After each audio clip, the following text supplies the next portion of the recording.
శివ సందర్శన విధి అని మనకు ఒక ప్రత్యేకమైన పాఠం.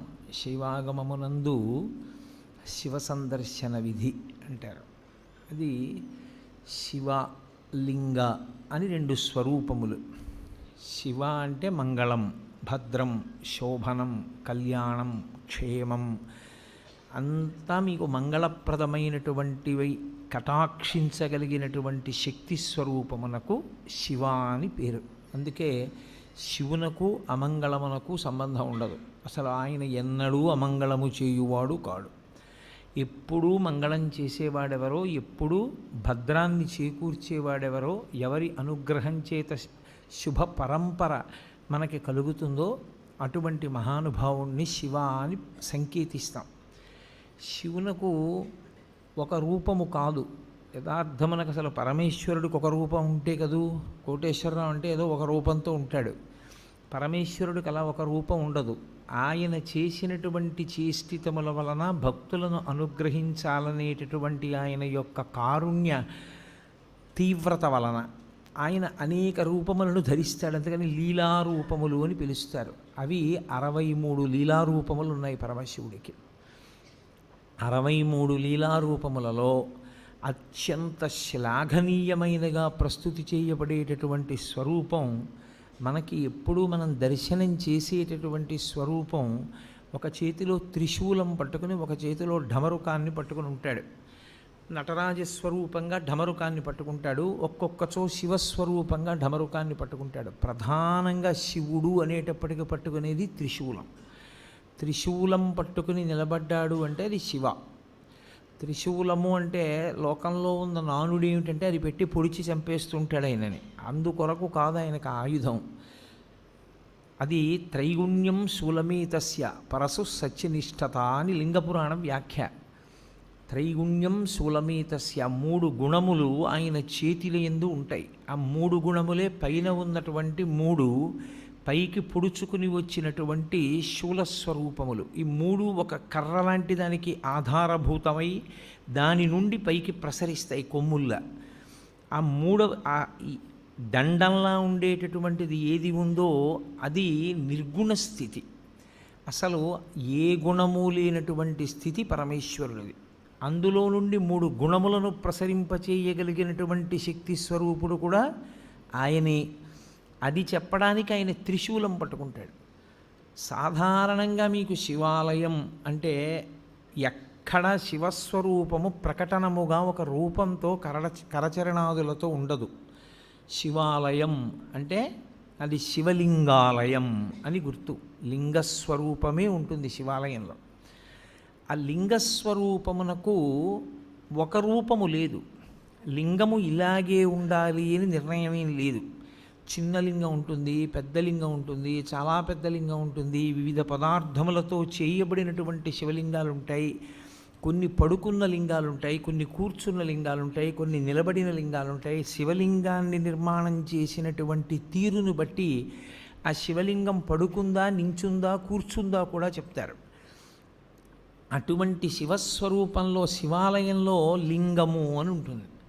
అసలు ఆ లింగము అన్న మాటకు అర్థమేమి అన్నది సక్రమంగా అర్థమైతే శివాలయానికి అసలు మనం ఎందుకు వెళ్ళాలి, ఎందుకు దర్శనం చెయ్యాలి, దర్శనం చేసి మనం పొందేటటువంటి ప్రయోజనం ఏమిటి అన్న దాని మీద ఒక అవగాహన ఏర్పడుతుంది.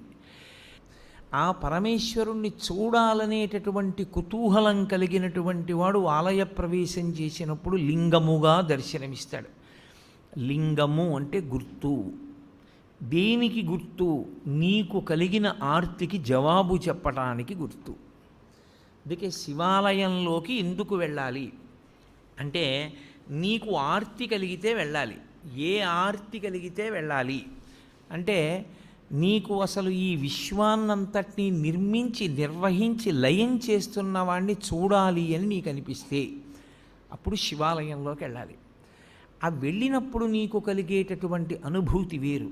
అది లేకుండా శివాలయంలో ప్రవేశిస్తే ఉండేటటువంటి స్థితి వేరు. అందుకే లింగం నీకు కలిగిన ఆర్తికి జవాబు కాదు. పరమేశ్వరుడి వైపు నుంచి చూసినప్పుడు పరమేశ్వరుడికి అసలు రూపం ఏమిటి? ఈ రూపంతో ఉంటాడు పరమేశ్వరుడు, ఇంతే, ఇలాగే ఉంటాడు, ఇంకింతకన్నా భిన్నంగా ఉండడు అని నేను అన్నాను అనుకోండి, తప్పది. అసలు ఈశ్వరుడికి ఆకృతి లేదు. కొంచెం నేను దగ్గరికి తీసుకొచ్చి చెప్పాలి అంటే, యథార్థం అవుతుందని చెప్పలేను, దగ్గరికి తీసుకొచ్చి చెప్పాలంటే ఆయన మేలిమి బంగారము వంటివాడు. ఇప్పుడు ఆ బంగారంతో మీరు గొలుసు చేయించుకోవచ్చు, కేయూరం చేయించుకోవచ్చు, కంకణం చేయించుకోవచ్చు.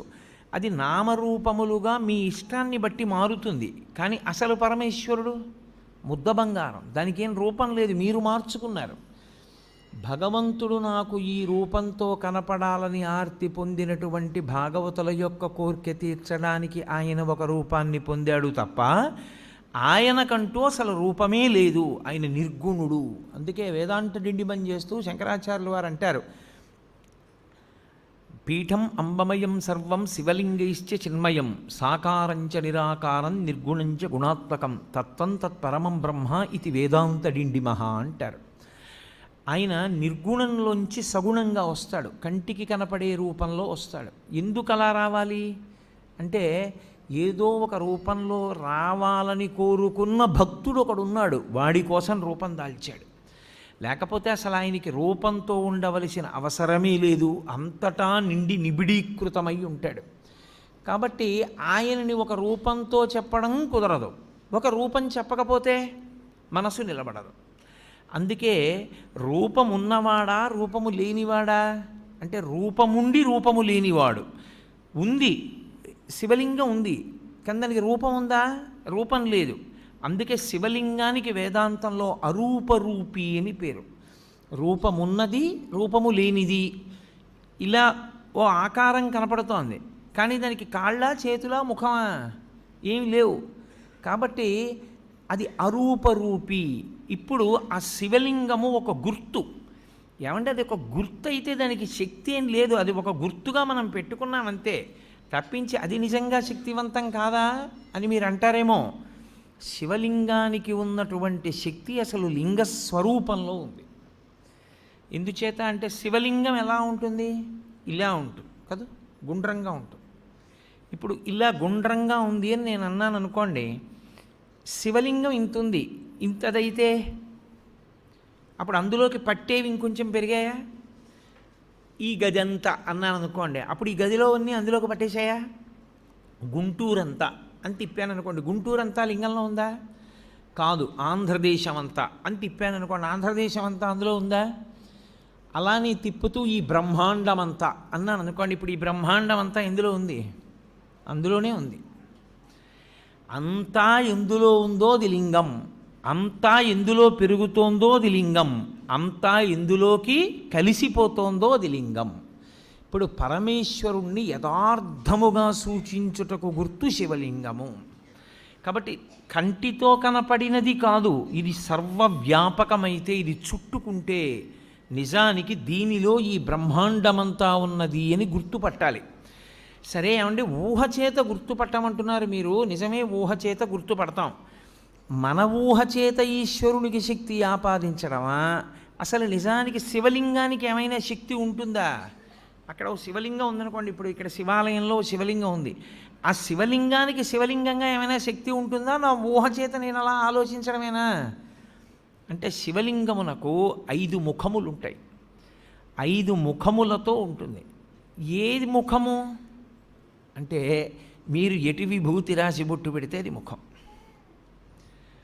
5 ముఖములు అని ఎందుకంటారంటే, తూర్పు, పడమర, ఉత్తరం, దక్షిణం 4 వైపులా 4 ముఖాలతో చూస్తాడు. పైకి ఒక ముఖంతో చూస్తాడు. 5 ముఖాలు, 5 ముఖాలతో ఉంటాడు కాబట్టే పంచాస్యుడు అని పేరు. ఇందులో గమ్మత్తు ఏమిటంటే, 5 ముఖాలతో ఉండి ఏం చేస్తుంటాడు? 5 వైపులా చూస్తూ ఉండడమేనా ముఖంతో? కాదు.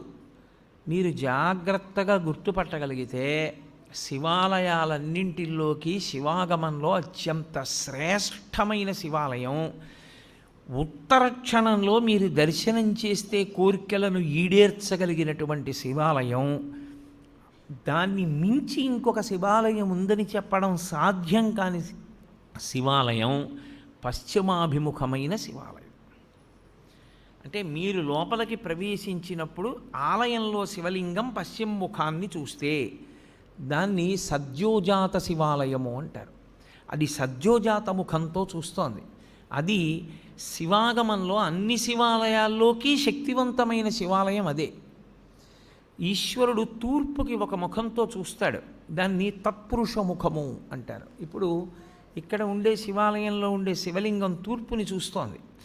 తూర్పుని చూస్తోంది అంటే దాని ఉద్దేశ్యం ఏంటంటే, మీరు లోపలికి వెడుతున్నప్పుడు దేవాలయం కట్టినప్పుడు రాజద్వారానికి ఎదురుగుండా దాని ముఖం తూర్పు వైపుకుంటుంది. తత్పురుషము అంటారు. ఈ తత్పురుషం వైపు చూసేటటువంటి ముఖం, తత్పురుషమని పేరున్న ముఖం తూర్పుకి చూస్తే అది తిరోధానాన్ని చేస్తుంటుంది. తిరోధానము అన్న మాటకు అర్థం ఏంటంటే చీకటిలో ఉంచుతూ ఉంటాడు. ఆ ముఖంతో తెలియనివ్వడు. మాయాస్వరూపుడై లోకమునకు జ్ఞానము లేకుండా చెయ్యగలిగినటువంటి ముఖమునకు తత్పురుష ముఖమని పేరు. అది మాయ కమ్మిస్తూ ఉంటుంది అందరి మీద. నేను దాని గురించి మీతో బాగా ప్రస్తావన చేసే ప్రయత్నం 5వ ముఖం చెప్పినప్పుడు చెప్తాను, అప్పుడు మీకు తేలికవుతుంది. ఒక శివాలయంలో ప్రదక్షిణానికి మీరు వెళ్ళినప్పుడు మీరు మిగిలిన శివాలయాల్లో మిగిలినటువంటి ఆలయాల్లో ఎలా ప్రదక్షిణం చేస్తారో అలా చెయ్యడాన్ని అంగీకరించదు శైవాగమం. అసలు దక్షిణం అన్న మాట ఎక్కడి నుంచి వచ్చింది అని అడిగారు. మనుష్యుడు తూర్పు దిక్కుకి తిరిగి కూర్చుంటే ఆయనకి కుడి చేతి వైపుకి ఉన్నది ఏదో అది దక్షిణం. అందుకే దక్షిణ దిశ అంటారు. ఆయన దక్షిణ హస్తంతో ఇచ్చాడండి అంటారు. దక్షిణ దిక్కన్న పేరు ఎందుకు వచ్చిందంటే, మనందరం తూర్పుకి తిరిగే కూర్చుంటాం. ఏ కార్యం చేసినా తూర్పుకి తిరిగి కూర్చోండి అంటారు. తూర్పుకు తిరిగి కూర్చున్నటువంటి వ్యక్తికి కుడి చేతి వైపుకి వస్తుంది కాబట్టి ఆ దిక్కుకి దక్షిణ దిక్కు అని పేరు.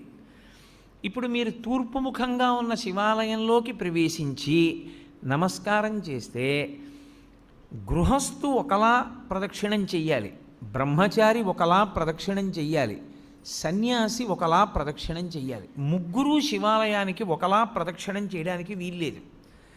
గృహస్థు సవ్యాపసవ్యం చెయ్యాలి, బ్రహ్మచారి పూర్ణ ప్రదక్షిణం చెయ్యాలి, సన్యాసి అపసవ్య సవ్యం చెయ్యాలి. సవ్యాపసవ్యము అంటే గృహస్థ అయితే ఎడంచేతి పక్క నుండి తిరగాలి. ఎంతవరకు తిరగాలి? సోమసూత్రము కనపడే పర్యంతమే తిరగాలి. సోమసూత్రం అంటే శివాలయంలో అభిషేకం చేసిన తీర్థం బయటికి వెళ్ళిపోయేటటువంటి మార్గం. ఆ మార్గం కనపడుతోందనుకోండి, అభిషేక తీర్థం వెళ్ళడం కనపడుతోందనుకోండి, ఇక దాన్ని దాటకూడదు. గృహస్థు అక్కడ వరకే వెళ్ళి వెనక్కి తిరిగిపోవాలి. ఎక్కడ వరకు మళ్ళీ వెనక్కి తిరగాలి అంటే చండీశ్వర స్థానం వరకు తిరగాలి. చండీశ్వర స్థానం వరకు వెనక్కి వచ్చి మళ్ళీ వెనక్కి తిరిగి శివాలయంలోకి వెళ్ళాలి. అది గృహస్థు ప్రదక్షిణ. బ్రహ్మచారి అయితే, ఇప్పుడు నేను నా కొడుకు కలిసి శివాలయంలోకి వెళ్ళాము, సోమసూత్రం పైకుంది, నేను ఈ గుళ్ళోకే వచ్చాను అనుకోండి, కాసేపు తూర్పు ముఖంగా ఉన్న ఆలయానికి నమస్కారం చేసి ఎడంవైపు నుంచి వెళ్ళి ఎడమవైపు నుంచి నేను గుడికి ఇలా తిరిగాను. ఎడంవైపుకి గుడి ఎటుంటుంది? నా కుడి భుజం వేపుకుంటుంది. అంటే పూజనీయమైనవి కుడి భుజం వేపుకి ఉంచి ప్రయాణం ప్రారంభిస్తే ప్రదక్షిణం చేశాడంటారు. కుడి భుజం వేపుకు ఉంచి తిరుగుతున్నాను. చండీశ్వరుడి సోమసూత్రం వరకు వచ్చాను. బయటకుంది సోమసూత్రం, కప్పేసి లేదు. ఇక్కడ దేవాలయంలో కప్పబడి ఉంటుంది, పైకి తెలియదు సోమసూత్రం. పైకి ఉందనుకోండి, నేను ఇక దాటకూడదు గృహస్థుని, నాకు వివాహం అయిపోయింది.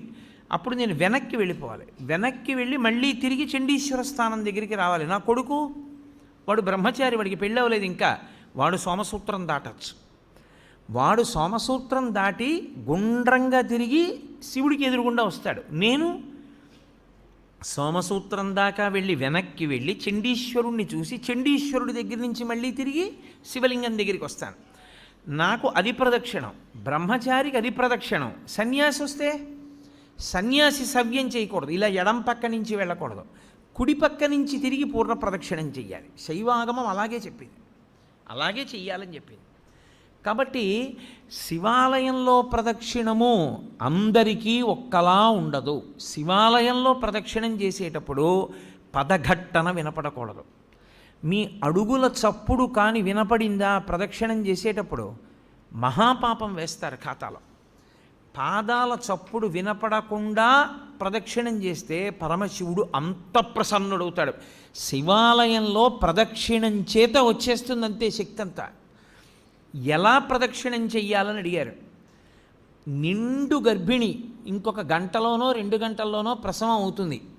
కిందంతా బిందెతో నూనె పోసేశారు.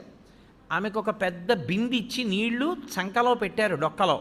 ఆమె పట్టుకుంది. ఇప్పుడు ఆ నూనె ఉలికిపోయిన నేల మీద నడుస్తోంది.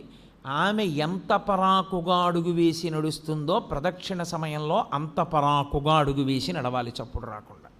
అదే ఉపమానాన్ని వాడింది శైవాగమం. యథాతథంగా మీకు నేను ఆ ఉపమానాన్ని అందించాను. అంత మెల్లగా పదఘట్టన లేకుండా తిరగవలసి ఉంటుంది. అందుకే అడుగడుగు ప్రదక్షిణం అంటారు. ఇలా అడుగు వేసి దాని ముందుకు తెచ్చి అడుగు వేస్తారు, మళ్ళీ అడుగు వేస్తారు. నిశ్శబ్దంగా ప్రదక్షిణం చేయాలి. శివాలయంలో ప్రదక్షిణం చేస్తూ ఏమీ మాట్లాడకూడదు. అసలు శివాలయంలోకి వెళ్ళి లింగాన్ని చూడడం కాదు. మీరు శివాలయంలో శివుడు 8 రూపాలతో ప్రకాశిస్తూ ఉంటాడు. ఇప్పుడు ఈ 8 శివస్వరూపాలే. శివాలయం యొక్క గోడ కనపడింది అనుకోండి, శివుడు కనపడినట్టు. అందుకే పూర్వం ధ్వజం ఎంత దూరం కనపడుతుందో అంత దూరము చెప్పులు విప్పి మేళతాళాలు మోగించేవారు కాదు. అలా ఊరేగింపు వెళ్ళిపోతుంది అనుకోండి, ఏదో పెళ్లి ఊరేగింపు, దేవాలయానికి ధ్వజం కనపడితే ఇక ఆ ధ్వజం కనపడినంత దూరం మేళతాళాలు మోగించేవారు కాదు. ఎందుకంటే ఈశ్వరోత్సవం అయితేనే మోగించాలి.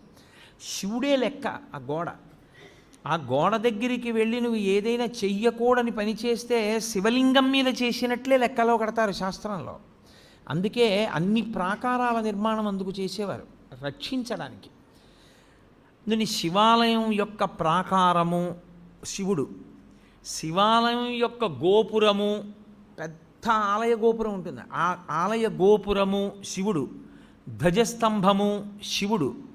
మీరు లోపలికి వచ్చిన తర్వాత శివలింగం ఉన్నటువంటి ఆలయ గోపురము శివుడు, లోపల ఉన్న శివలింగము శివుడు, అర్చక స్వామి శివుడు, చండీశ్వరుడు శివుడు, బలిపీఠము శివుడు. 8గా ఉంటాడు శివుడు. ఈ 8 మీకు ఏది కనపడినా మీకు శివదర్శనమైనట్టు లెక్క.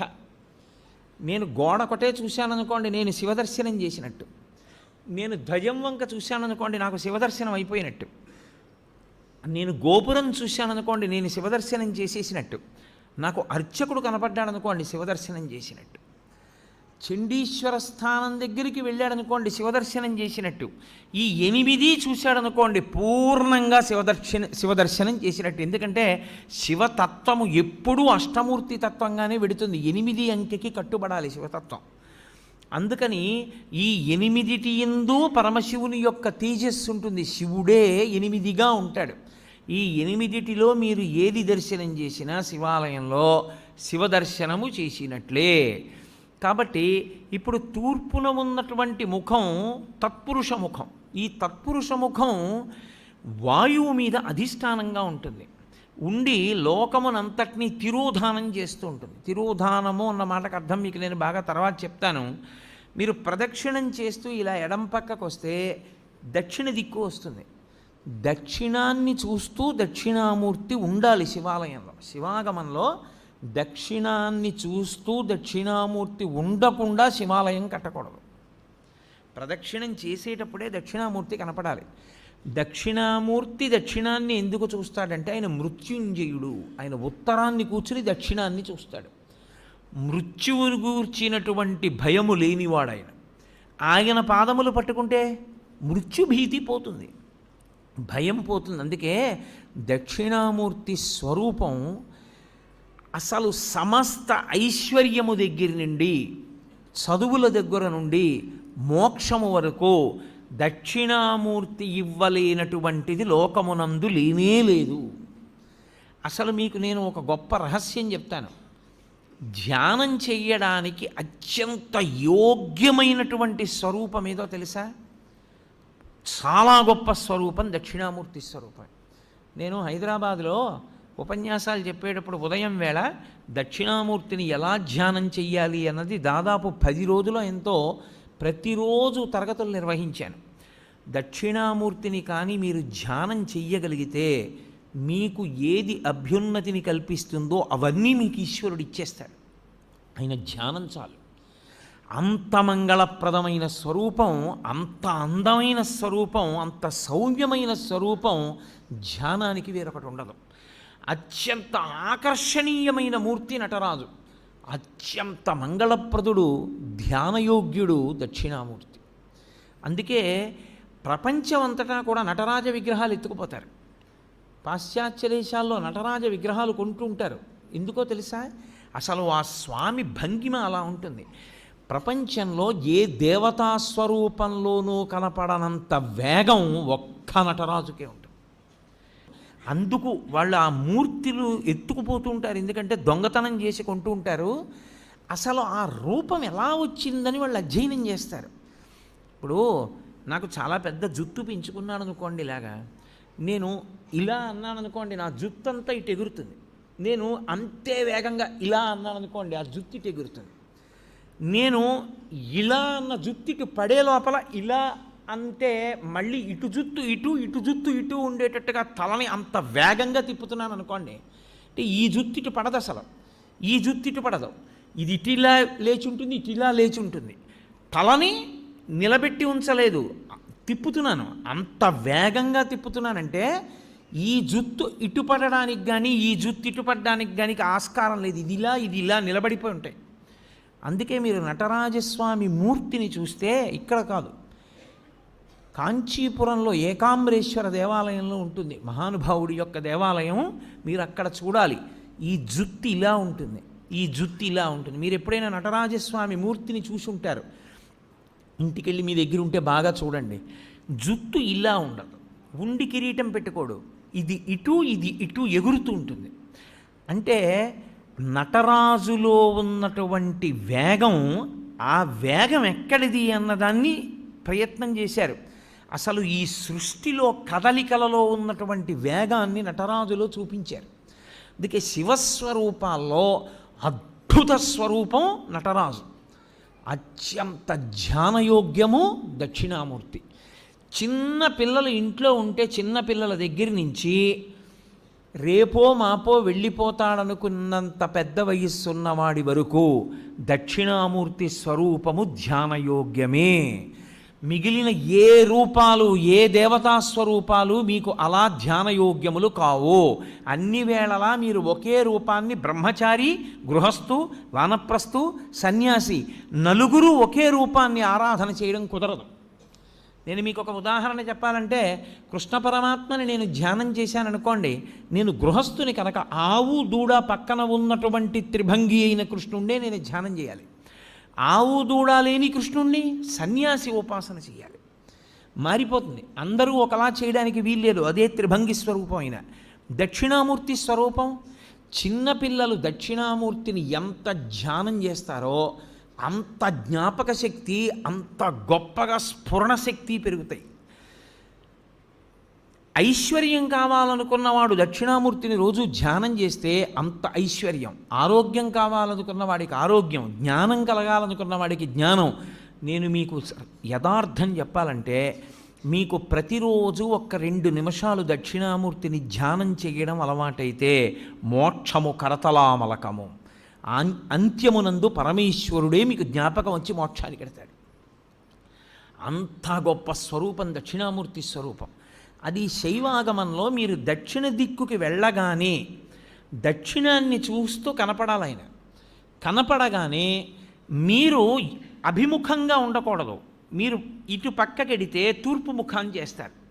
తూర్పు ముఖం చేసి మీరు ఆయన పాదాల వంక చూసి నమస్కారం చెయ్యాలి. ఇక్కడ మీరు చాలా అదృష్టవంతులు. ఇక్కడ ఉన్నటువంటి శివాలయంలో ఆగమానికి సరిపోయేటట్టుగా అద్భుతమైనటువంటి దక్షిణామూర్తి స్వరూపం ఆ శివాలయానికి ప్రదక్షిణం చేసేటప్పుడే దక్షిణంలో ఉంది. చాలా శివాలయాలు ఇవాళ రేపు కడుతున్నటువంటి శివాలయాలలో అసలు ఆ వైభవం లేదు. అంత గొప్ప స్వరూపం దక్షిణామూర్తి స్వరూపం. ఈ దక్షిణ దిక్కుకి చూసేటటువంటి మూర్తి దక్షిణామూర్తిగా మనని చూడమని చెప్తారు. అన్నీ మీకు ఇస్తాడు. కానీ శివలింగం యొక్క దక్షిణానికి చూసేటటువంటి ముఖానికి అఘోరమని పేరు. అది అగ్నిహోత్రానికి అంతటికి అధిష్టానమై ఉంటుంది. ఉండి ఈ సమస్త ప్రపంచాన్ని లయం చేసేది అదే. అందరు జీవుల్ని పడగొట్టి తనలో కలుపుకునేటటువంటి తత్వమున్నటువంటి పరమేశ్వర స్వరూపం దక్షిణాన్ని చూసేటటువంటి అఘోర స్వరూపం. అందుకే శివాలయానికి ప్రదక్షిణం చేస్తే నియమం వేరు. మీరు ఏదో ఇలా తిరగడానికి వీల్లేదు శివాలయంలో. ఇప్పుడు మీరు ఇక్కడున్న శివాలయంలోకే వెళ్ళారనుకోండి, మీకు బాగా అర్థమయ్యేట్టు నేను చెప్పాలంటే, మీరు లోపలికి వెళ్ళి చూడగానే చేతులు జోడించి ఓం తత్పురుషముఖాయ నమః అనాలి.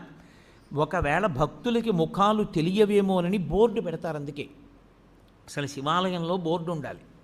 లేకపోతే మీకు ముఖాల పేర్లు ఎలా గుర్తుంటాయి? గుర్తుండవు.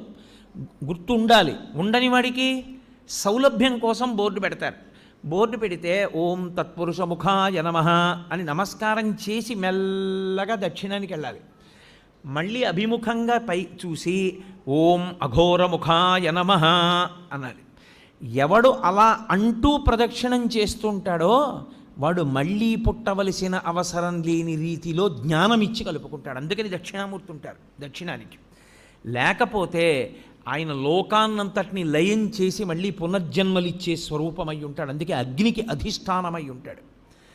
మీరు దక్షిణాన్ని దాటి పశ్చిమానికి వచ్చారనుకోండి, శివాలయంలో ఆగమం ప్రకారం ఏమిటంటే పశ్చిమ దిక్కున సుబ్రహ్మణ్యేశ్వరుడు ఉండాలి.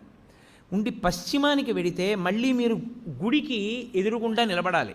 ఆ గుడి యొక్క గోడకి ఎదురుగుండా నిలబడి ఓం సద్యోజాతముఖాయ నమః అనాలి. సద్యోజాతము అనబడేటటువంటి ముఖం పశ్చిమ దిక్కుని చూస్తూ ఉంటుంది. ఆ పశ్చిమ దిక్కుని చూసేటటువంటి సద్యోజాత ముఖము పృథివికి అధిష్టానమై ఉంటుంది. అది సృష్టికంతటికీ కారణం అదే.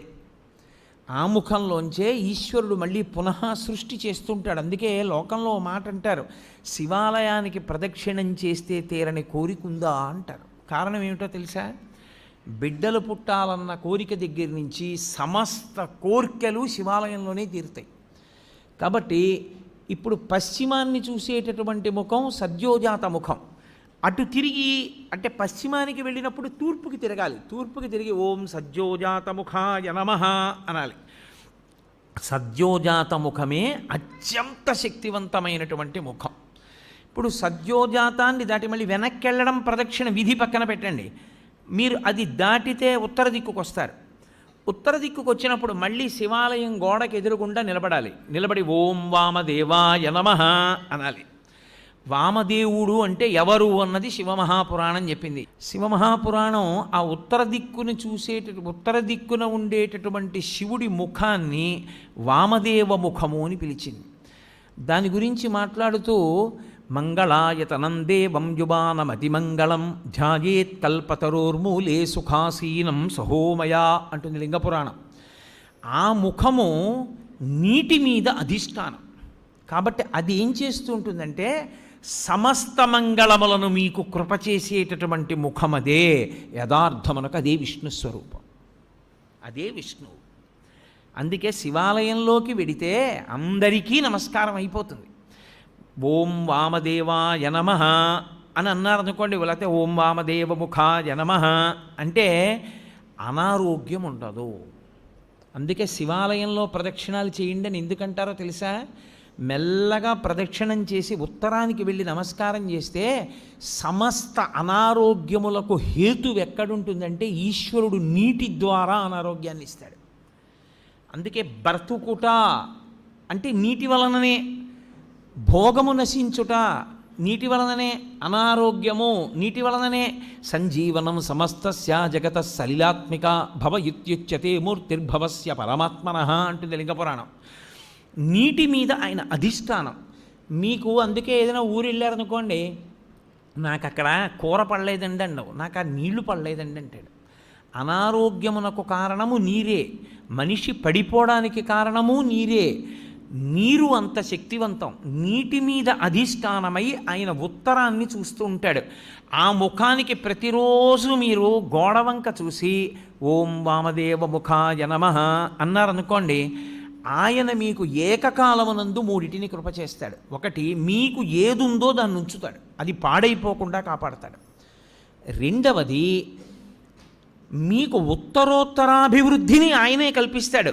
ఉత్తరోత్తర మీరు సంతోషంగా ఉండడానికి కావలసిన సమస్త అభివృద్ధి ఆ ముఖంలోంచే వస్తుంది. 3, వచ్చినటువంటి భోగస్థానములను మీరు అనుభవించడానికి వీలుగా దేహారోగ్యం ఉంచుతాడు. ఈ 3 ఇంగ్లీష్లో సస్టినెన్స్ అంటారు, స్థితి ఉంచుట. ఈ పదంలోకి వెళ్ళేటటువంటి సమస్తమైనవి కూడా వామదేవ ముఖంలోకే వెళ్ళిపోతాయి. వామదేవ ముఖంతో ఉన్న మూర్తిని పూర్తిగా చూడాలంటే మీరు పశుపతినాథ్ దేవాలయం ఎదురుగుండా ఉన్న గోడ పైన ఉన్నటువంటి శిఖరం దగ్గర చూడాలి. శివమహాపురాణంలో ఎలా చెప్పారో అలాగే కల్పవృక్షం కింద కూర్చుని ఎడమతొడ మీద పార్వతీదేవిని పెట్టుకుని ఎంత సంతోషంగానో ఎంత నవ్వుతూ ఉంటాడో. పరమశివుడు అంత ప్రసన్నుడై అంత నవ్వుతూ మీకు కనపడ్డం. వామదేవ ముఖంతో ఉండేటటువంటి పరమేశ్వరుడు అంత ప్రహృష్టవదనంతో ఉంటాడు. వెళ్ళి ఓం వామదేవ ముఖాయ నమః అంటూ ఉంటే చాలు, ఆయన ఎంతో ప్రీతి చెందుతాడు. తూర్పు ముఖాన్ని అలా ఉంచండి. 5వ ముఖం పైకి ఉందే, దాన్ని ప్రదక్షిణం పూర్తి చేసేటప్పుడు చూడాలి. మీ ప్రదక్షిణం పూర్తయిపోయాక శివాలయంలో లింగాన్ని చూసి బయటికి వచ్చేయకూడదు. ఒకసారి మీరు అక్కడే నిలబడి పైకి చూడాలి. ఇలాగా చూసి ఓం ఈశానముఖాయ నమః అనాలి. దానికి పేరు ఈశానము అని పేరు 5వ తలకాయకి. అది ఆకాశానికి అంతటికీ అధిష్టానమై ఉంటుంది. అదే మోక్షకారకం. ఇప్పుడు మీరు కొంచెం జాగ్రత్తగా గమనిస్తే నేను ఇందులో 5 ముఖముల చేత 5 కార్యములను ప్రతిపాదన చేశాను. సృష్టి, స్థితి, లయ, తిరోధాన, అనుగ్రహములు అని. సృష్టి కొత్తగా ఏర్పడుతూ ఉండడం, స్థితి ఉండడం, లయ పడిపోవడం, మళ్ళీ బ్రహ్మాండంలో కలిసిపోతూ ఉండడం. తిరోధానము అన్న మాటకు అర్థం ఏమిటో ఇప్పుడు నేను చెప్తాను చూడండి. తిరస్కరణీ విద్య అని ఒక విద్య, తిరస్కరణీ విద్య ఉందండి ఆయన దగ్గర, చాలా జాగ్రత్తగా ఉండండి అంటారు. తిరస్కరణీ విద్య అంటే ఏమిటో తెలుసా? ఆయన తనకి ఉన్నటువంటి ఉపాసన బలం చేత, తనకి వశమైనటువంటి దేవతల కృపచేత అక్కడ ఉన్న వస్తువు మీకు కనపడకుండా చేస్తాడు. దాన్ని తిరస్కరణీ విద్య అంటారు. అప్పుడు ఏమవుతుందంటే ఆయన ఏ దేవతని పిలిచాడో ఆ దేవత మీకు కనపడకుండా చేస్తుంది ఆ వస్తువుని. చిన్న చిన్న దేవతల్ని పట్టుకుని ఉపాసన చేస్తారు. చేస్తే తిరస్కరణీ విద్య స్వాధీనం అయిపోతుంది. తిరస్కరణి ఎంత గొప్పదో అలాగే అవతల వారిని వశీకరణం చేస్తారు. వాళ్ళు ఎప్పుడూ ఇంకా వాళ్ళకే వశవర్తులైపోతారు. అలా వశీకరణ విద్య, ఇవన్నీ విద్యలు ఉంటాయి. ఇందులో తిరస్కరణీ విద్య అక్కడ ఉన్నది కనపడదు, కనపడకుండా చేస్తాడు. అక్కడది ఉన్నది కనపడకుండా చెయ్యడం తిరస్కరణీ విద్య అయితే, తిరస్కరణి ఎక్కడి నుంచి వచ్చిందో తెలుసా? తిరోధానము. తిరోధానము అంటే ఉన్నది కనపడకుండా లేనిది ఉన్నట్టు కనపడుతుంది. చూసారా, మాంత్రికుడు మాయ చేశాడండి అంటారు. అదే తిరస్కరణీ విద్య. తిరోధానము అంటే ఏది ఉన్నదో అది కనపడకుండా, ఏది లేదో అది ఉన్నట్టు కనపడుతుంది. సత్యము అసత్యముగా, అసత్యము సత్యముగా కనపడేటట్టు చేయగలిగిన ముఖమునకు తత్పురుష ముఖమని పేరు. అది తిరస్కరణి. ఏది దాస్తోంది అది? అదే మాయా. శంకర భగవత్పాదుల యొక్క ప్రతిపాదన అక్కడుంది. అందుకని పీఠాధిపతులందరూ చంద్రమౌళీశ్వరారాధన చేస్తారు. వాళ్ళందరూ చంద్రమౌళీశ్వరారాధన ఎందుకు చేస్తారంటే వాళ్ళెవ్వరూ మాయకి కట్టబడకుండా జ్ఞానమునందు నిలబడడానికి శంకరాచార్యుల వారు పెట్టిన పద్ధతి. ఇప్పుడు తిరస్కరణి ఉన్నది ఆత్మ ఒక్కటే, పరమేశ్వరుడు ఒక్కడే ఉన్నాడు. ఒక్కడే అయిన పరమేశ్వరుడు కనపడకుండా విశ్వము కనపడుతూ ఉంటుంది. అబ్బో ఎంతమంది ఉన్నారో, ఎన్ని మొక్కలు ఉన్నాయో, ఎన్ని పువ్వులు ఉన్నాయో అంటాడు తప్ప ఉన్న విశ్వనాథుడు కనపడడు. విశ్వనాథుడు కనపడకుండా విశ్వం కనపడేటట్టు చేస్తాడు. అలా కనపడినంత కాలం మాయకి వశుడైపోయాడు గుర్తు. మాయకి వశుడైనంత కాలం మళ్ళీ పుడుతూ ఉంటాడు. మళ్ళీ పుట్టినవాడు మళ్ళీ చస్తూ ఉంటాడు. మళ్ళీ చచ్చినవాడు మళ్ళీ పుడుతూ ఉంటాడు. అంటే సృష్టి, స్థితి, లయ, తిరోధాన, సృష్టి, స్థితి, లయ, తిరోధాన వీటిలో తిరుగుతాడు. 5వది అనుగ్రహం, మోక్షమూర్తి. అది దక్షిణామూర్తి దగ్గర ప్రారంభం అవుతుంది. ఆయన అనుగ్రహించాడా, అసలు ఉన్న వస్తువు కనపడే అసత్యమైన వస్తువు కనపడకుండా పోతుంది. అసత్యమైన వస్తువు కనపడకుండా పోవడం అంటే మీకు యథార్థము ఎరుకలోకి వస్తుంది. ఎవరే ఇది నేను కాదురా, ఇది నేను తొడుక్కున్నటువంటిది ఈ శరీరం. అసలు నేను లోపల ఉన్న అహంస్ఫురణ, లోపల ఉన్న ఆత్మ నేను, ఆ ఆత్మ సర్వవ్యాపకమై ఉన్నది. అందుకే అందరూ నేను నేను నేను అంటున్నారు. మాయ ఎక్కడి నుంచి వచ్చింది? అందులో ఉన్న నేను ఒకటే, ఇందులో ఉన్న నేను ఒకటే. నాకు ఆకలేస్తోంది నేను అన్నప్పుడు నేను బాధపడుతున్నాను అంటే నిజానికి అందులో ఉన్న నేను బాధ ఏదో, ఇందులో ఉన్న నేను బాధ అదే. కానీ ఇందులో నేను అనేటప్పటికి అందులో నేనుని నేననదు, నువ్వు అంటుంది. ఇక్కడ నేనే అక్కడ నేనై ఉన్నా ఆ నేను ఈ నేను కలిపి ఒకటే అని అనుభవంలోకి వచ్చిందనుకోండి, తిరోధానం పోయిందని గుర్తు. నేను నువ్వు అందనుకోండి, తిరోధానమునందు ఉన్నాడని గుర్తు. అంటే ఈశ్వరుడు మాయ కమ్మిస్తున్నాడని గుర్తు, అంటే మళ్ళీ పుడతాడని గుర్తు. ఈశ్వరుడిది తీసేసి జ్ఞానం ఇచ్చేశాడు, అద్వైత భావన యందు నిలబడిపోతాడు. రెండవ వస్తువు లేదు, ఉన్నదొక్క పరమేశ్వరుడే. ఎరుకలోకి వచ్చేస్తుంది. ఆ ఎరుకలోకి వచ్చిందా మోక్షము. 5వ ముఖం మోక్షాన్ని ఇస్తుంది, ఊర్ధ్వముఖం. అందుకే శివలింగానికి మాత్రమే పృష్ఠభాగంలో కూర్చుని పూజ చెయ్యకూడదన్న నియమం లేదు. ఇప్పుడు మీరు రామాలయంలోకి వెళ్ళారనుకోండి, రామాలయంలో ఎదురుగుండా కూర్చుని పూజ చేస్తారు, అంటే పక్కకు కూర్చుని పూజ చేస్తారు. అంతేగాని రామాలయంలో వెనకాతల కూర్చుని పూజ చేస్తానండి అంటే అది శాస్త్రీయం కాదు, అలా చేయకూడదు. శివలింగానికి ముందు కూర్చోవచ్చు, పక్కన కూర్చోవచ్చు, వెనక్కి కూర్చోవచ్చు, పైన పొయ్యొచ్చు. ఎందుకని? అన్ని ముఖాలే, 5 వైపులా ముఖాలే. ఏ ముఖం నుంచి నీళ్లు జారినా మీకో ఫలితం ఉంటుంది. ఎటు నుంచి నీళ్లు జారనివ్వండి, అది మీకు వెంటనే ఒక ఫలితాన్ని ఇచ్చేస్తుంది. అందుకే పైన పోస్తారు, అన్ని ముఖాల నుంచి జారుతాయి. ఇప్పుడు శివాభిషేక తీర్థాన్ని తొక్కకూడదు. అది కానీ తొక్కాడా ఉత్తరక్షణం పూర్వజన్మలలో చేసుకున్నటువంటి పుణ్యము నశించిపోతుంది. మరి ఎలా, ఎవరు చేస్తారు అభిషేకం? అందుకే ఒక్కరికి మాత్రమే అధికారం ఇచ్చి ఆయన్ని శివస్వరూపంగా గుర్తిస్తారు. గుర్తించి ఆయనకి దీక్ష ఇచ్చి ఎవరు ఆ ప్రత్యేకమైన దీక్ష యందు ఉంటాడో వాడికొక్కడికే అభిషేకం చేసేటటువంటి అధికారం ఉంటుంది. కొంతమంది గృహస్థులుగా ఉంటారు, దేవాలయాల్లో అర్చకత్వం చెయ్యరు, కానీ వారికి ప్రత్యేకమైన దీక్షలు ఉంటాయి. ఆ దీక్ష ఉన్నవాడు ఆలయంలోకి వెళ్ళి అభిషేకం చేయొచ్చు, ఏమీ దోషం ఉండదు. తప్ప అందరూ అభిషేకాన్ని శివాలయంలోకి వెళ్ళి చెయ్యకపోవడానికి కారణం అదే. నిజానికి మేము బ్రాహ్మణం అండి, అందుకని మేము లోపలికి వెళ్ళి అభిషేకం చేసుకుంటామని వెళ్లకుండా ఉండడమే మంచిది. అలా వెళ్ళకూడదు. శాస్త్రం శాస్త్రం. నేను శాస్త్రం ఒక్కటే చెప్తా, పై మాటలు మాట్లాడడం నా జన్మలో నాకు అలవాట్లేదు. లోపలికి వెళ్ళి చెయ్యవలసిన వాడు అర్చకుడొక్కడే.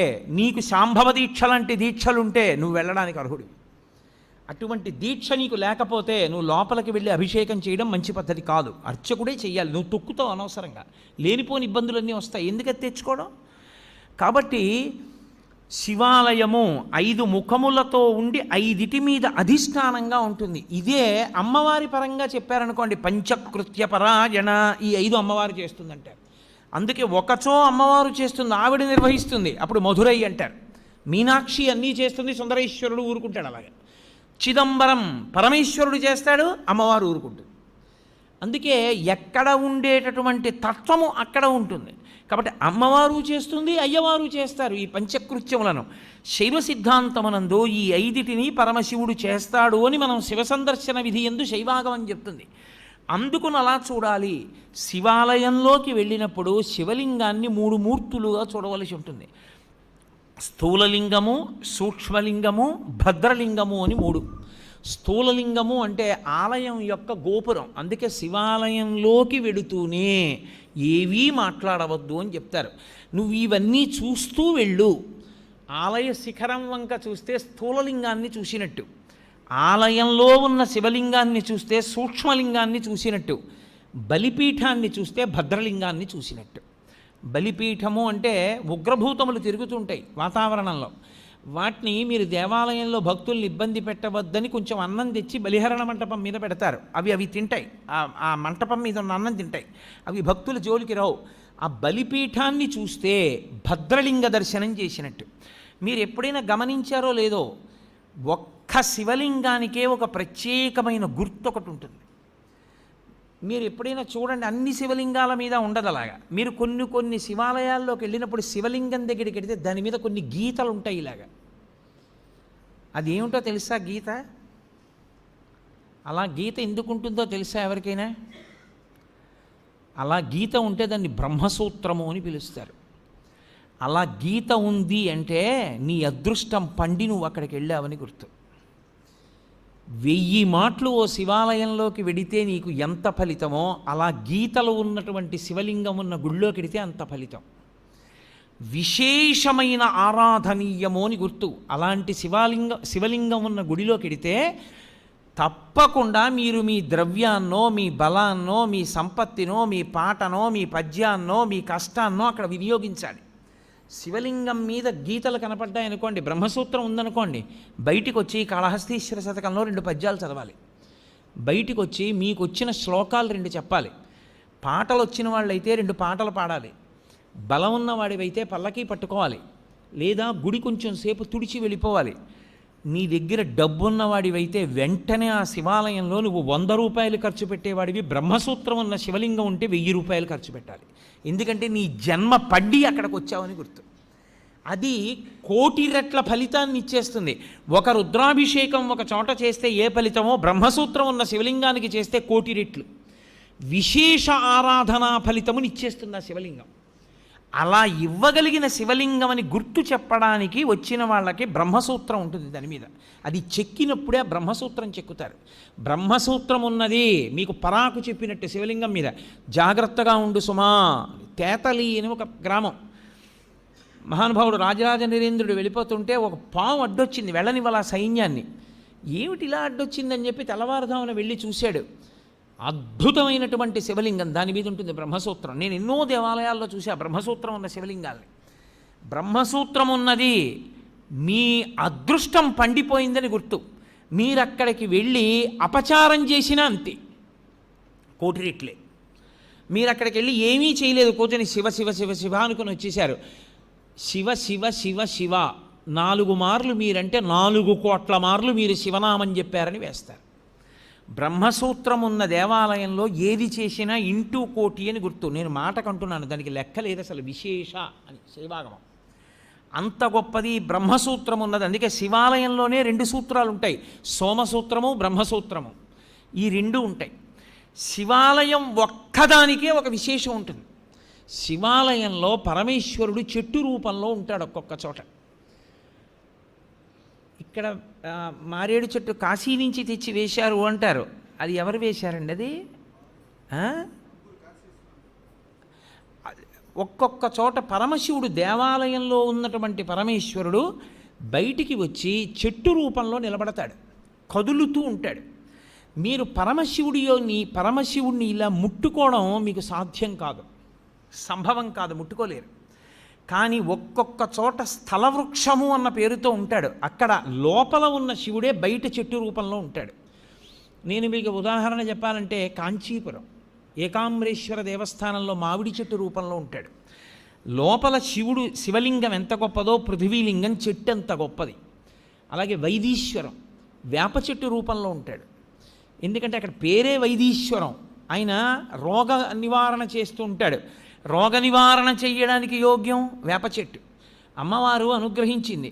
365 రోజులలోనూ అన్నిటిలోకి భయంకరమైనటువంటిది, అత్యంత ప్రమాదకరమైనటువంటి యమదంస్ట్రలు అంటారు. యముని యొక్క 2 కోరలుగా వర్ణింపబడినవి 2 ఋతువులు.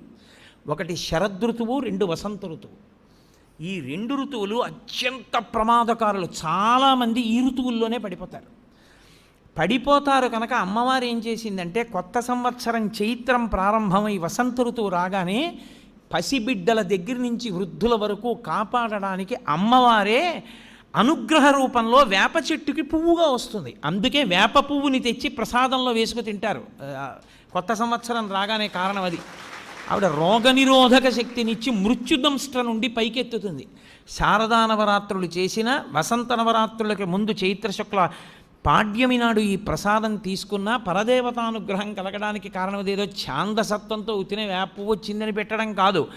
అమ్మవారు ప్రతిజ్ఞ చేసింది, నేను అలా వస్తాను, నన్ను మీరు ప్రసాదంగా స్వీకరించండి అని చెప్పింది. కాబట్టి ఒక్క శివాలయానికే బ్రహ్మసూత్రము, సోమసూత్రము, స్థలవృక్షము. మీకు కంచిలో లోపల ఉన్న పృథివీలింగం ఎటువంటిదో బయట ఉన్న మామిడి చెట్టు అంత గొప్పది. మీకు అలాగే వైదీశ్వరంలో ఆయన రోగ నివారక స్వరూపంతో ఉంటాడు. అది అంగారక క్షేత్రం. అక్కడ విశేషమైన శక్తి కుజుడికి. అక్కడికి వెళ్ళి పూజ చేస్తే కుజగ్రహం అనుగ్రహిస్తుంది. జాతకంలో ఉండకూడని చోట కానీ కుజగ్రహం ఉన్నదా చాలా ఇబ్బంది పెట్టేస్తుంది. దాని దోషాన్ని నివారించేది ఏది అంటే ఒక్క వైదీశ్వరం. వైదీశ్వరం కుజుడు పరమశివుని యొక్క కుమారుడు. అందుకే అక్కడ వైదీశ్వరంలో మహానుభావుడు రోగ నివారణ చేసేవాడుగాను ఉంటాడు, వైద్యుడిగా. ప్రథమో దైవ్యోభిషక్ అని రుద్రాధ్యాయంలో ఆయనకి పేరు. ఆయనే ప్రథమ వైద్యుడు. ఆయన రోగములను నివారించడానికి దేవాలయం బయట వేప చెట్టు రూపంలో ఉంటాడు. అలాగే జంబుకేశ్వరం జలలింగం, జంబుకేశ్వరంలో నేరేడు చెట్టు రూపంలో ఉంటాడు, స్థలవృక్షం. దేవాలయం వెనకాతలే ఉంటుంది నేరేడు చెట్టు. అలాగే మధ్యార్జునం అని ఒక క్షేత్రం, మహాలింగము అంటారు దాన్ని. చంద్రశేఖరేంద్ర సరస్వతి మహాస్వామి వారికి కామకోటి పీఠాధిపత్యం వహించిన మహాపురుషులు, వారే కదలాడిన శివస్వరూపం. వారికి మధ్యార్జున క్షేత్రం అంటే ప్రాణం. ఏ అభిషేకం జరిగినా, ఏ పూజ జరిగినా వారికి ప్రసాదం పట్టుకొచ్చేవారు అర్చకులు. మధ్యార్జునం ఇప్పటికీ అక్కడ ఒక మాట చెప్తారు, మధ్యార్జున క్షేత్రంలో అభిషేకం చేస్తే, శ్రీకాళహస్తి క్షేత్రంలో దక్షిణామూర్తి ఎదురుగుండా ఉంటుందో శివలింగం, మీకు 4 వైపులా గోడలుండి పైన ఆచ్ఛాదన ఉండదు, కప్పీరు, పైన కప్పు ఉంటుంది శివాలయాలకి. ఒక్క దక్షిణామూర్తి ఎదురుగుండా ఉన్నటువంటి శివలింగాన్ని మహామృత్యు దోష నివారక లింగము అంటారు, మృత్యుంజయ లింగము. దానికి ఆచ్ఛాదన ఉండదు. అంతటా క్షామం వచ్చేసి ఇంకా తినడానికి తిండి లేక పశువులు కూడా చచ్చిపోతే అప్పుడు ఏం చేస్తారంటే 4 గోడల మీద అర్చకులు నిలబడతారు. నిలబడి 4 గోడల మించి శివలింగానికి అభిషేకం చేసి కుంభం పోస్తారు, అన్నాభిషేకం చేసి వదిలిపెడతారు. అంటే మరనాడు తలుపులు తీస్తే కుంభవృష్టి కింద పడుతుంది. వానోసారి జరిగింది శ్రీకాళహస్తిలో. శివలింగం దేశ సమస్యలకి కూడా పరిష్కారమై ఉంటుంది. అందుకని మహాలింగము మధ్యార్జునం. ఆ క్షేత్రం పేరు అర్జున క్షేత్రం. అర్జునం అంటే తెల్లమద్ది, తెల్లమద్ది చెట్టు రూపంలో ఉంటాడు పరమశివుడు. అసలు నమో వృక్షేభ్యో హరికేశేభ్యో అని ఆయన యొక్క రూపము తెల్లమద్ది చెట్టుగా ఉంటుంది. మీరు ఎప్పుడైనా తెల్లమద్ది చెట్టు చూశారో లేదో నాకు తెలియదు. తెల్లమద్ది చెట్టు చూస్తే తెల్లటి వ్యక్తి ఎలా ఉంటాడో అలాగే ఉంటుంది. మేము మధ్యార్జునం వెళ్ళినప్పుడు తలుపులు వేసేశారు, మహానైవేద్యం టైం అయిపోతుంది. మా శంకర్ గారు అన్నగారు మల్లన్న గారు మహానుభావుడు, ఏ పనైనా సాధించగలడు. ఆయన మొత్తానికి అర్చకుల్ని పట్టి తలుపులు తెరిపిస్తే వెళ్ళి ఆ మధ్యార్జునంలో ఆ అర్జున వృక్షాన్ని ముట్టుకుని వచ్చాం కదండి. ఆ దేవాలయం ఒక్క దేవాలయానికే శివాలయాల్లో ఒక నియమం, ఏ ద్వారంలోంచి మీరు లోపలికి వెళ్ళారో అందులోంచి బయటికి రాకూడదు, వేరు ద్వారంలోంచి బయటికి వెళ్ళాలి. పాపాలన్నీ బయట నించుంటాయి, ఎక్కడ పట్టుకుంటాయోనని, మళ్ళీ వస్తాడని. ఇంకో ద్వారంలోంచి వెళితే పాపం అక్కడతో పోతుంది. మధ్యార్జునం అంత గొప్పది. మధ్యార్జునం గొప్పతనం ఎక్కడుందో తెలుసా? శైవాగమం ఎలా చెప్పిందో ఆ ఆలయానికి ఉపాలయాలుగా అన్ని ఆలయాలు అలా వెలిసాయి. ఒక శివాలయానికి ఈశాన్యంలో ఏదో నటరాజస్వామి ఉండాలి, లేకపోతే కాలభైరవుడు ఉండాలి, పశ్చిమాన సుబ్రహ్మణ్యుడు ఉండాలి, నైరుతి విఘ్నేశ్వరుడు ఉండాలి, అలాగే ఉత్తరాన చండీశ్వరుడు ఉండాలి. ఎలా శైవాగమం చెప్పిందో మధ్యార్జున క్షేత్రానికి అన్ని దిక్కులా అలా వచ్చాయి దేవాలయాలు. అందుకని అసలు దాని చుట్టూ ఉన్న దేవాలయాలు ఉపాలయాలై ఈ లింగం మహాలింగం అయింది. అందుకని దానికి ఆ లింగాన్ని, అన్ని శివాలయాల్లో ఉన్న శివలింగానికి మహాలింగం అంటారు. కానీ ప్రత్యేకించి మధ్యార్జున క్షేత్రంలో ఉన్న శివలింగానికి ఒక్కదానికే ఒక ప్రత్యేకమైన పేరు, మహాలింగం అనే పిలుస్తారు దాన్ని. ఎంత ప్రీతో చెప్పలేను పరమాచార్య స్వామి వారికి. అక్కడే ఉండే ఏమి నంది, మీరు ఇలా తలెత్తి చూడాలి, అలా ఉంటాడు నందీశ్వరుడు. నందీశ్వరుడు కేవలము శివుణ్ణి చూస్తాడని మీరు అనుకుంటున్నారేమో, తప్పు. నందీశ్వరుని యందు ఒక ప్రత్యేక లక్షణం ఉంది. ఆయన విశేషానుగ్రహాన్ని మీకు ఇస్తాడు. ఏమిటో తెలుసా? మీకు ఏదో పట్టి పీడిస్తోంది, దోషం తెలియట్లేదు. ఎందువల్ల ఇలా అవుతోందండి అంటే, ఏ పర్వాలేదు అవుతుంది కానండి, ఏం పర్వాలేదండి అంటుంటారు. దోషం పట్టుకోలేరు. అది ఎందుకు వస్తుందో తెలుసా? ఎక్కడో మహాత్ముల మనసు కష్టపెట్టడమో, లేకపోతే ఏదో చెయ్యకూడని దోషం ఏదో చేశారు, అది జాతకంలోకి దొరకదు, పీడిస్తూ ఉంటుంది. మీకు దొరకని దోషం పోవాలి అంటే ఒక్క నంది అభిషేకానికే పోతుంది. అది ఎప్పుడో తెలుసా? ఎప్పుడు పడితే అప్పుడు చేయడానికి వీల్లేదు. త్రయోదశి నాటి సాయంకాలం శివాలయంలో శివలింగానికి పొద్దున్న అభిషేకం అయిపోతుంది కాబట్టి అలంకారం చేసేసి రుద్రాధ్యాయంతో నందీశ్వరుడికి అభిషేకం చేస్తారు. అభిషేకం చేసి నంది మూర్తిని అంతటినీ కడిగి అలంకారం చేసి చందనం బొట్టు పెట్టి నందీశ్వరుడికి శివలింగానికి ఏకకాలంలో హారతిత్తితే సమస్త దోషములు ఉపశాంతి పొందుతాయి. ఒక్క త్రయోదశి నాడే, ఇక ఇంకొక రోజు లేదు దానికి. దోష నివారణార్థం చేసేటటువంటి అభిషేకం నందీశ్వరుడికి ఉంది ప్రదోష వేళలో. జాతకంలో వచ్చేటటువంటి అంత గొప్ప గొప్ప దోషాల్ని కూడా నివృత్తి చెయ్యగలిగిన శక్తి ఎక్కడ పొటమరిస్తుందంటే శివాలయంలో పొటమరిస్తుంది. అందుకే త్రయోదశి అభిషేకము అంటారు. దానికి నంది దగ్గర బయలుదేరి ప్రదక్షిణం చేసి నంది దగ్గరికి రావాలి. దానికి ఒక ప్రత్యేకమైన ప్రదక్షిణ విధానం ఉంటుంది. ఆ ప్రత్యేక ప్రదక్షిణ విధానంలో ప్రదక్షిణం చేసి మళ్ళీ నంది దగ్గరికి వస్తారు. దాన్ని నంది నమస్కారము అని పిలుస్తారు. దాని చేత శివానుగ్రహం పరిపూర్ణంగా కలుగుతుంది. తత్తీర్థం తల మీద చల్లితే చాలు.